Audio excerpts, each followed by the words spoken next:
नमस्कार दोस्तों, मैं आपकी दोस्त अनुराधा स्वागत करती हूँ आप सभी का हमारे YouTube चैनल अनु मिस में। तो जैसे कि फ्रेंड्स पिछली वीडियो में हम लोगों ने जो है उपमा अलंकार पढ़ा था। उपमा अलंकार के कितने भेद होते हैं और उन भेद के बारे में हम लोगों ने देखा था। ये सारी चीजें हम लोगों ने पढ़ लिया था। तो आज की इस वीडियो में हम लोग स्टार्ट करेंगे रूपक अलंकार से कि रूपक अलंकार क्या होता है। तो चलिए फ्रेंड्स वीडियो स्टार्ट करते हैं। तो दोस्तों जैसा कि आज हम लोग पढ़ेंगे रूपक अलंकार और उत्प्रेक्षा अलंकार। तो सबसे पहले पढ़ लेते हैं कि रूपक अलंकार क्या होता है। रूपक अलंकार, तो सबसे पहले हम ये देखते हैं कि रूपक अलंकार क्या होता है।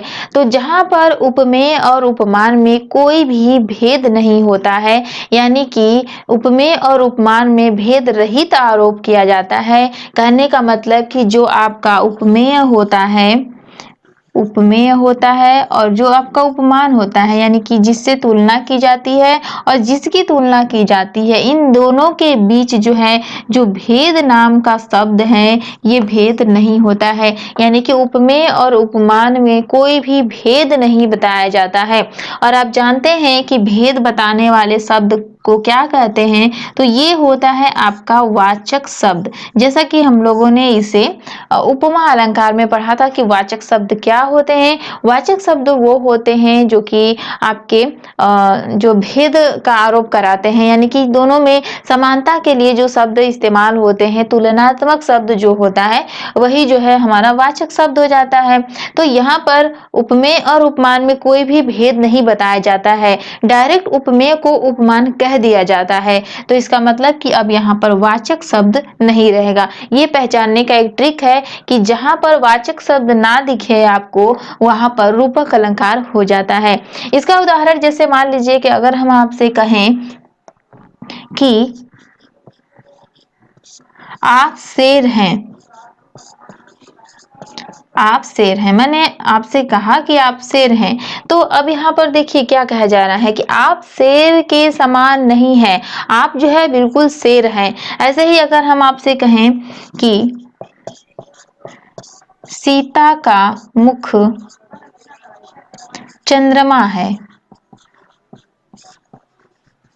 तो यहाँ पर भी आप देख रहे हैं कि सीता का मुख चंद्रमा है, यानी कि हमने सीता के मुख को डायरेक्ट चंद्रमा की उपाधि दे दी, न कि हमने ये कहा कि सीता का मुख जो है चंद्रमा के समान है। अगर हम यहीं पे कहते कि सीता का मुख चंद्रमा के समान है, तो वो हमारा कौन सा अलंकार हो जाएगा, उपमा अलंकार हो जाएगा। लेकिन यहाँ पर आप देख रहे हैं कि मैंने समान नहीं कहा, डायरेक्ट सीता के मुख को चंद्रमा कह दिया।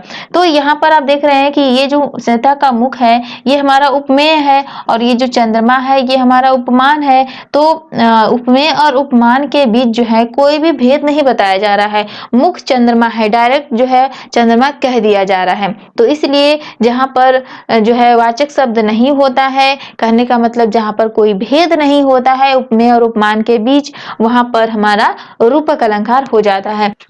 ऐसे ही देखिए अगर हमने कहा यहाँ पर कि आप शेर हैं, तो आप शेर हैं का मतलब ये नहीं कि आप एक इंसान हैं तो आपको जानवर कह दिया जाए कि आप इंसान हैं और आप जानवर भी हैं, ऐसा नहीं। यहाँ पर शेर की क्वालिटी बताई जा रही है, यानी कि शेर को देख करके जिस तरीके से सब लोग डर जाते हैं, इसकी आवाज से, इसकी और भी गुण से, वैसे ही आप शेर हैं, मतलब आप जो है बिल्कुल शेर के जैसे हैं, बिल्कुल शेर के जैसे पावरफुल हैं। आपको भी देखने से लोग डर जाते हैं, यानी कि लोगों के अंदर डर हो जाता है। तो इस टाइप की जो प्रॉपर्टी होती है, कहने का मतलब वो है। तो आप शेर हैं, यहाँ पर शेर के समान नहीं बताया गया है। यहाँ पर जो वाचक शब्द है, वाचक शब्द इसका जो है लोप हो गया है, यानी कि वाचक शब्द नहीं है, यहाँ पर समानता नहीं बताई जा रही है, डायरेक्ट जो है उपमेय को उपमान की संज्ञा दी जा रही है। तो यहाँ पर रूपक अलंकार हो जाएगा। और भी उदाहरण देखते हैं ताकि हमारा जो भी डाउट है वो क्लियर हो जाए।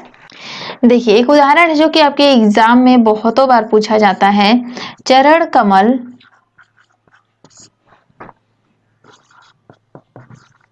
बंदो हरिराई। अब देखिए चरण कमल, यहाँ पर जो ये चरण है ये हमारा उपमेय है और ये जो कमल है ये हमारा उपमान है, ये तो आप जानते हैं। तो आप देखिए इसके बीच कोई वाचक शब्द लगा तो नहीं है।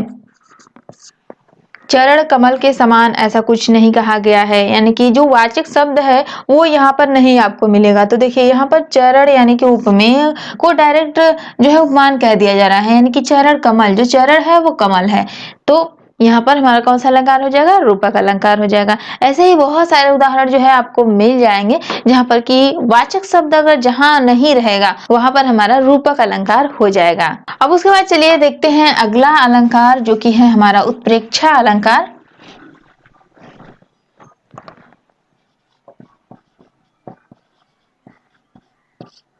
तो उत्प्रेक्षा अलंकार वो होता है जहां पर उपमेय में उपमान की संभावना बताई जाती है, यानी कि उपमेय में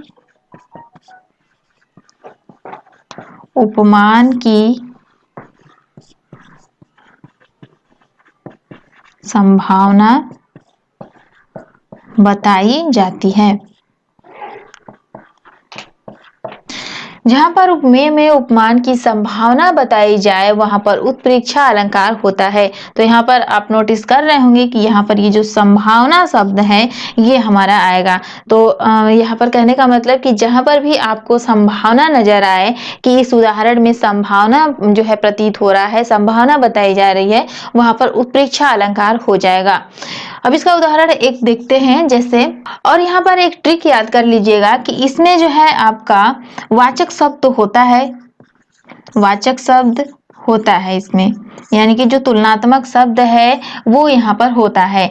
अब यहाँ पर कौन कौन से वाचक शब्द हो जाएंगे? जैसे आपका जनु हो गया, जनु, जानो, मनु, मानो, मनहु, जनहु।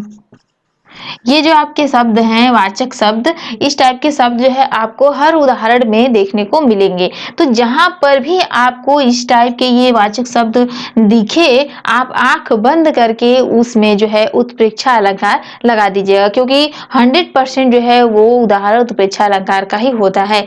जैसे अगर हम यहाँ पर एक उदाहरण लिखें, फूले कास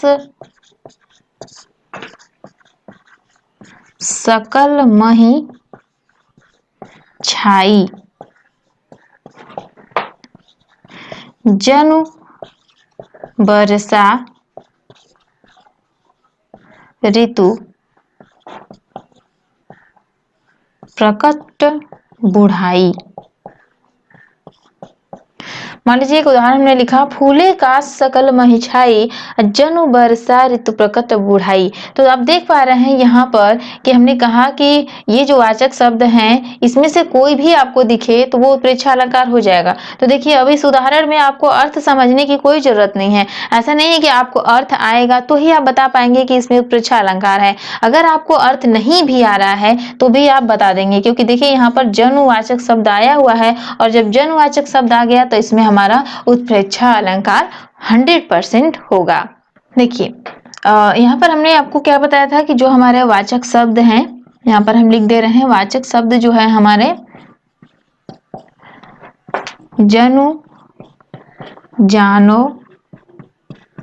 मनु, मानो,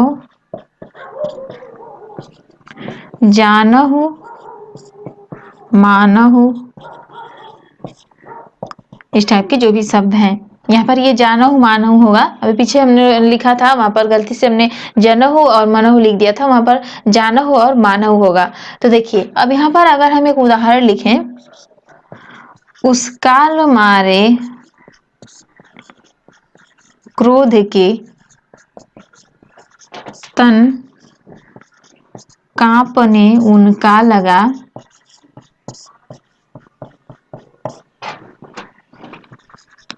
मानो हवा के झोंक से